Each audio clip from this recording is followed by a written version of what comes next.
अस्सलाम वालेकुम। Electromagnetic theory का आज फोर्थ लेक्चर है और आज के लेक्चर में हम लोगों ने time independent wave equation for electric field को डिराइव करना है।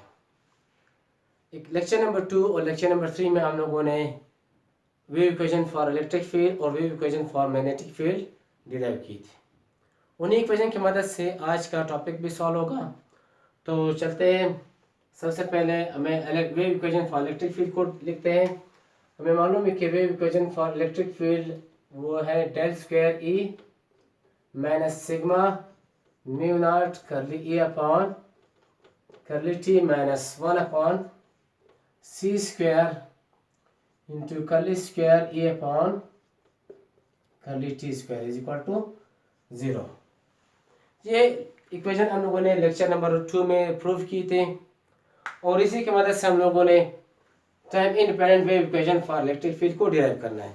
अगर मैग्नेटिक फील्ड के लिए डिराइव करना होगा तो हमें magnetic field wave equation for magnetic field की ज़रूरत पड़ती है, जो हम लोगों ने लेक्चर नंबर 3 में डिराइव की थी।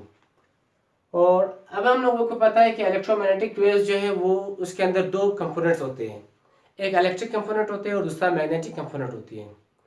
इस टाइम हमें हमारा काम सिर्फ और सिर्फ इलेक्ट्रिक कंपोनेंट से है।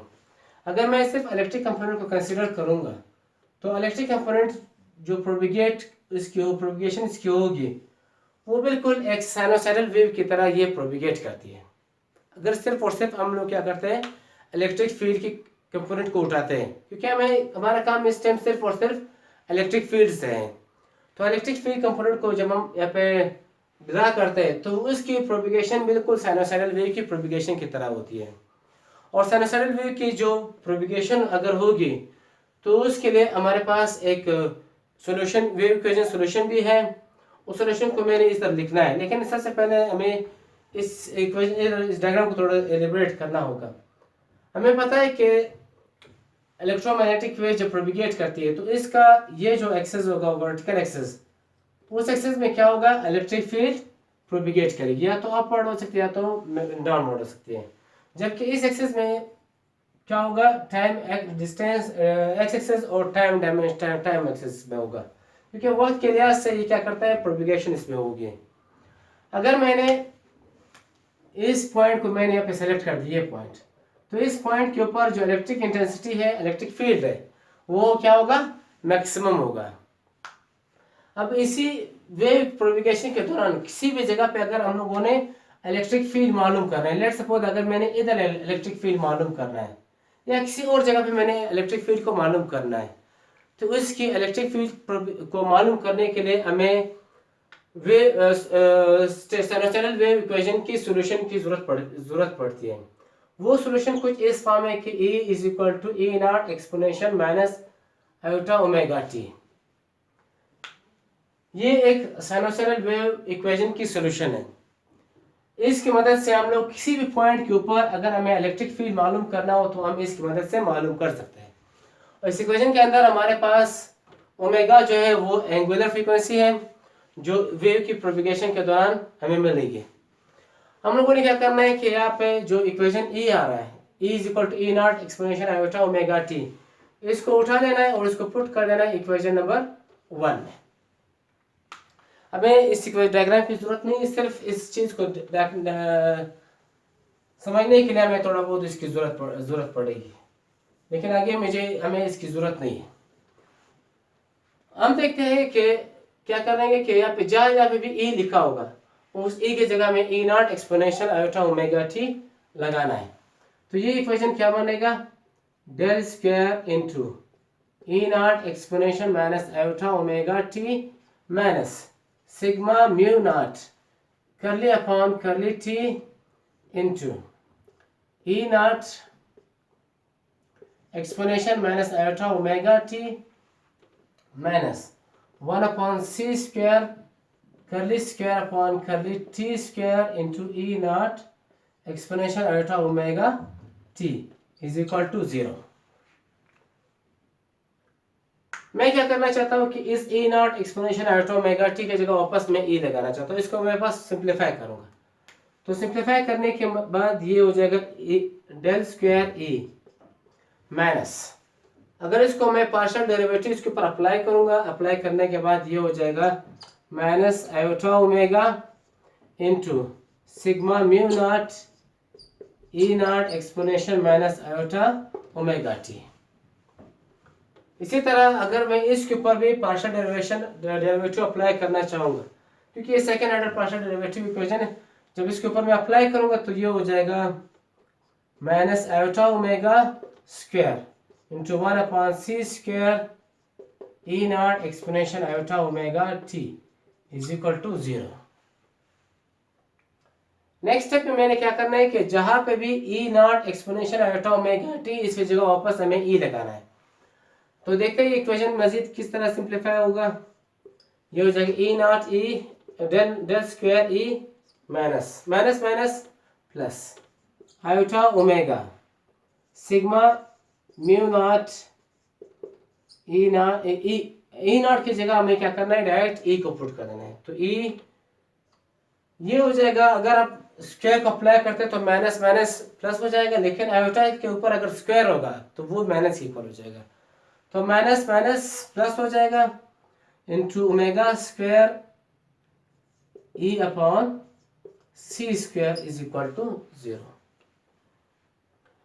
यहाँ तक तो इंतहाई सिंपल स्टेप्स थे। हम लोगों ने क्या किया कि wave equation for electric field को यूज़ किया, फिर साइनोसॉइडल वेव इक्वेशन के सॉल्यूशन को हम लोगों ने यूज़ किया, और जहाँ जहाँ पे भी ई आ रहा तो उसकी जगह में इसकी वैल्यू पुट कर दिया और डेरिवेटिव अप्लाई किया और इसको सिंप्लीफाई कर दिया। इंतहाई सिंपल स्टेप थे, कोई मुश्किल बात नहीं थी।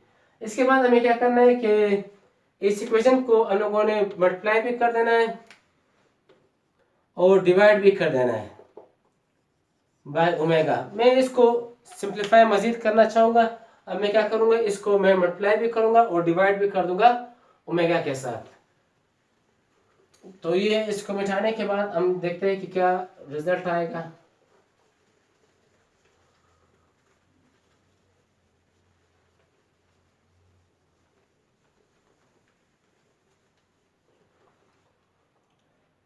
डेल स्क्वायर ई ये एज इट इज हम लोगों ने लिखना है, क्योंकि अगर मैं इधर मल्टीप्लाई भी ओमेगा से करूँ डिवाइड भी ओमेगा से करूँ तो omega divide by omega is equal to 1 लिखने की जरूरत ही नहीं है। लेकिन इधर मैं क्या करना चाहता हूँ, इसको direct omega square into sigma mu naught E divided by omega. मैंने सिर्फ इस ओमेगा के लिए, ताकि मुझे या फिर भी ओमेगा मिल सके, और दूसरे साइड पे तो ऑलरेडी मेरे पास ओमेगा स्क्वायर मौजूद है इज इक्वल टू 0। इन दोनों में हमारे पास इक्वेशन क्या आ रहा है कॉमन, फिलहाल ओमेगा कॉमन, ओमेगा स्क्वायर और ई कॉमन आ रहा है। लेकिन इसको कॉमन लेने के बाद अलावा हमें मालूम है कि इलेक्ट्रोमैग्नेटिक थ्योरी के अंदर the product of permittivity and permittivity is equal to 1/c², जो लेक्चर नंबर 2 में भी हम लोगों ने इसको यूज किया था।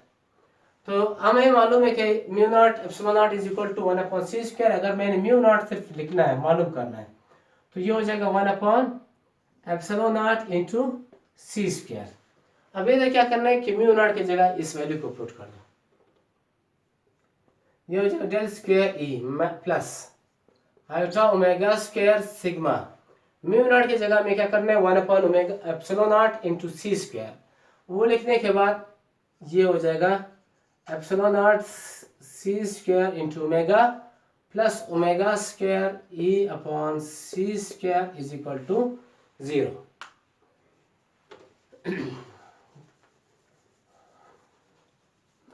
हम लोगों ने क्यों ओमेगा स्क्वायर ओमेगा से मल्टीप्लाई भी किया और डिवाइड भी किया, इसका वजह सिर्फ और सिर्फ ये था कि मेरे पास omega square upon c² into A इधर भी कॉमन आ रहा है और इधर भी कॉमन मुझे मिल जाए, ताकि मैं इसको कॉमन निकाल सकूं और इक्वेशन में डिराइव कर सकूं। तो मैं नेक्स्ट टाइम में क्या करना चाहता हूं कि मैं omega square upon c² into E common में ले रहा हूं, और सबसे पहले मैं इसको लिखूंगा plus iota sigma upon epsilon naught into omega divided by into E is equal to 0। देखो क्या किया हम लोगों ने, ई नॉट ई को इस साइड पे कॉमन निकाला, जबकि ओमेगा स्क्वायर अपॉन सी को मैंने इस साइड पे कॉमन निकाला। तो इस साइड पे सिर्फ हमें omega iota sigma upon epsilon naught into omega मिलेगी, जबकि इस साइड पे सिर्फ हमें 1 मिलेगी। इसके बाद हमें थोड़ा इलेक्ट्रिसिटी एंड मैग्नेटिज्म से एक रिलेटेड एक टर्मिनोलॉजी हम यूज़ करते हैं, रिलैक्सेशन टाइम। रिलैक्सेशन टाइम को समझने से पहले हमें स्टेशनरी कंडीशन को समझना है। हमें मालूम है कि अगर करंट इन हो रही है और करंट जितना करंट इन होगी और उतना ही करंट अगर फ्लो आउट करेगी, तो sum of input current is equal to sum of output current, that is equal to, that is called Kirchhoff's current law. तो ये किरचॉफ्स करंट लॉ किसको कहते हैं, सही, यानी जितना करंट आए उतना ही करंट वापस जाए।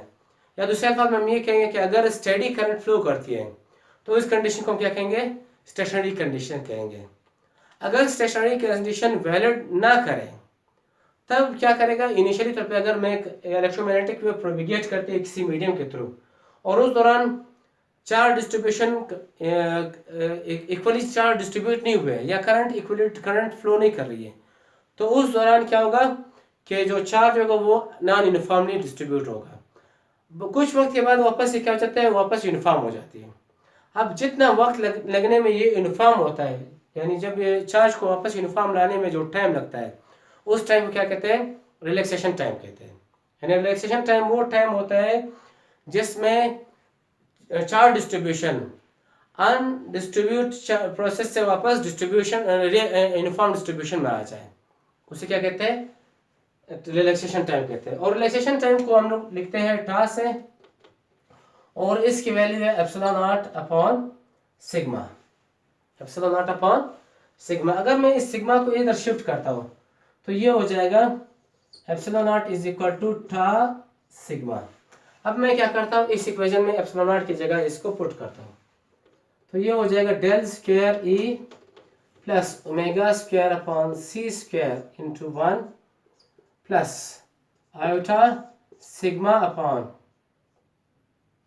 एप्सिलॉन नॉट की जगह मैंने टा सिग्मा इंटू ओमेगा लिखा into E is equal to 0।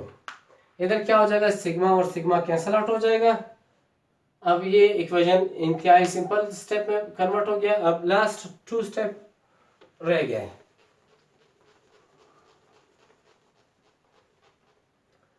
Relaxation time का जो टॉपिक होगा वो इंशाल्लाह मैं कमिंग लेक्चर्स में वापस उसको भी एक मरतबा एक लेक्चर इसके ऊपर भी बनाऊंगा, क्योंकि रिलैक्सेशन टाइम हम लोगों ने इलेक्ट्रिसिटी और मैग्नेटिज्म में इसको हम ज़्यादातर यूज़ करते हैं। तो इलेक्ट्रिसिटी एंड मैग्नेटिज्म में हमारे पास रिलैक्सेशन टाइम का जो रिलेशन है वो क्या चीज़ है, एप्सिलॉन नॉट अपॉन सिग्मा है। अब इस रिलेशन को देखते हैं कि क्या बन रहा है। ये हो जाएगा del square E plus omega square upon C square into 1 plus iota 1 upon tau omega into E is equal to 0। हम ये कंसिडर करते हैं लेट फॉर लॉन्गर रिलैक्सेशन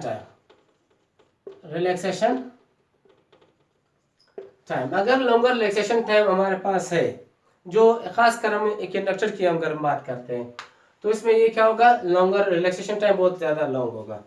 तो ये जो टर्म होगा ये टर्म बहुत स्मॉल हो जाएगा, जिसको हम लोग क्या करेंगे, निगलेक्ट करेंगे, ये 0 हो जाएगा।